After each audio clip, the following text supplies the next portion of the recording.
you've tried the gentle parenting, you've tried the firm boundaries, you've tried to reason with them, you've tried to tell them what's going on and stay as calm as you possibly can, but nothing seems to be working. Your toddler is still lying on the floor having a tantrum because you gave them the blue cup instead of the red cup. So what on earth is going on? Hi, I'm Yash, a psychology teacher and a mum to 2 little boys, and I've experienced many situations like the one I've just mentioned. And I'm really interested in what's going on in this situation and just generally in motherhood and neuroscience and developmental psychology. And so I'm creating these videos so I can maybe help others with some of the questions we're having, but also so I can do some research and just be the best mum that I can be. So let's get straight into it. So a few years ago, when my first baby was still a baby, I read the book The Whole Brain Child and tried to understand toddler tantrums before I'd ever experienced a tantrum. And naively, I thought that some of the things I could do and some of the strategies mentioned would be quite easy, and that I won't ever have to really struggle too much with a tantrum because I'll be a gentle parent and everything will be fine. But we know that it can be harder than that. But it is interesting to know what's going on in their brains to give us some context. So the authors of the book, The Whole Brain Child, say that toddlers have an upstairs brain and a downstairs brain. The downstairs brain develops first. And this one is responsible for strong emotions, for fight or flight responses, for instinctive reactions, for survival behaviours. And that's the first thing that develops. That makes sense. And toddlers, if they're overwhelmed, if they're tired, they're hungry, then this part of the brain just takes overdrive, as many of us parents know. They will just have very strong feelings. They might experience a fight, flight, or freeze response, and they are just in full survival mode.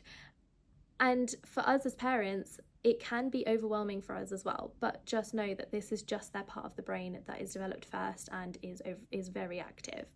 So the upstairs part of the brain is still under construction, and that part of the brain is actually not fully developed until you're 25 years old. So when you're looking at a 1, 2, 3-year-old who's having a tantrum, that part of the brain is still very, very underdeveloped. It's still at the early stages of development. So it's still under construction.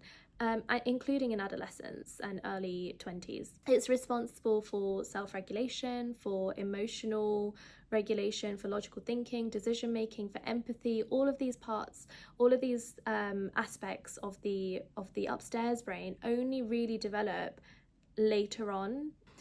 And so it's really immature, and they can't calm themselves down, they can't think rationally, they can't consider any of the consequences that you're telling them. What's happening is that for us as adults, when we experience this situation where they want the blue cup instead of the red one, or whatever they want, we might just rationally think, well, that's not a big deal. You know, it's a bit disappointing, but just take the cup that we've got, it's all good. And it can feel frustrating for the adult because we can't empathize with them, but it is our job to be the ones empathizing. So the toddler's downstairs brain is frustrated, intensely frustrated, and they will cry, they'll scream, they might hit, and they might lose control of themselves. And they aren't actually they're not trying to be difficult. They're experiencing a temporary loss of integration between the emotional part of their brain and the logical part of their brain. There's a disintegration. And so the key parenting idea that the book proposes is to connect before you redirect. So they argue that during a full tantrum, logic isn't going to work. It doesn't usually work because the upstairs brain is offline. So instead, it's better to connect with the emotion first. So to say, oh, you really did want the other cup. You're feeling angry. You're feeling frustrated, and just name what they're experiencing and then redirect it once they're calmer. So once they're feeling a bit calmer, you can say, let's see what we can do. And, next time you can choose the cup, or, try and reason with them a bit more when they're calmer. And the authors actually summarize this as the name it to tame it technique. It helps children put their feelings first, but also name their feelings. Now, you might be sat there watching this thinking, this doesn't work, and you might want to click off the video, but no, stay, because there's more to it and it might make you feel better.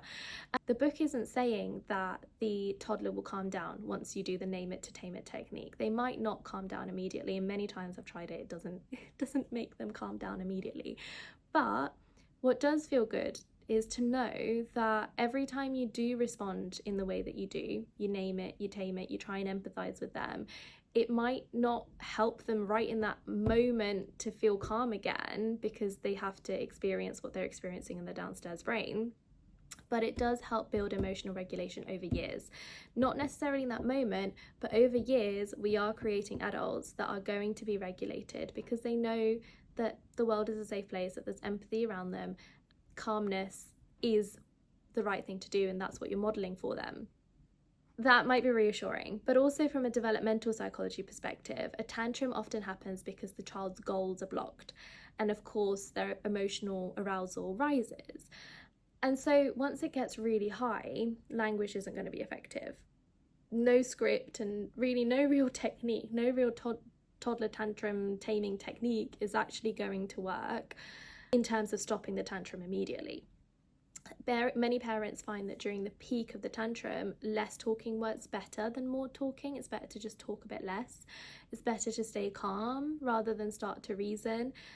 Distraction techniques might work a bit better. Physical comfort really helps them calm down and just say, it's going to be okay, don't worry, I'm here for you. And that safety is the ultimate goal. And hopefully we can get through the toddler tantrum trenches unscathed. Thank you for watching. I hope it was helpful. If you've had some crazy toddler tantrums and you've got techniques that have worked for you, please do let me know. And yeah, I look forward to seeing you in the next video. Thank you.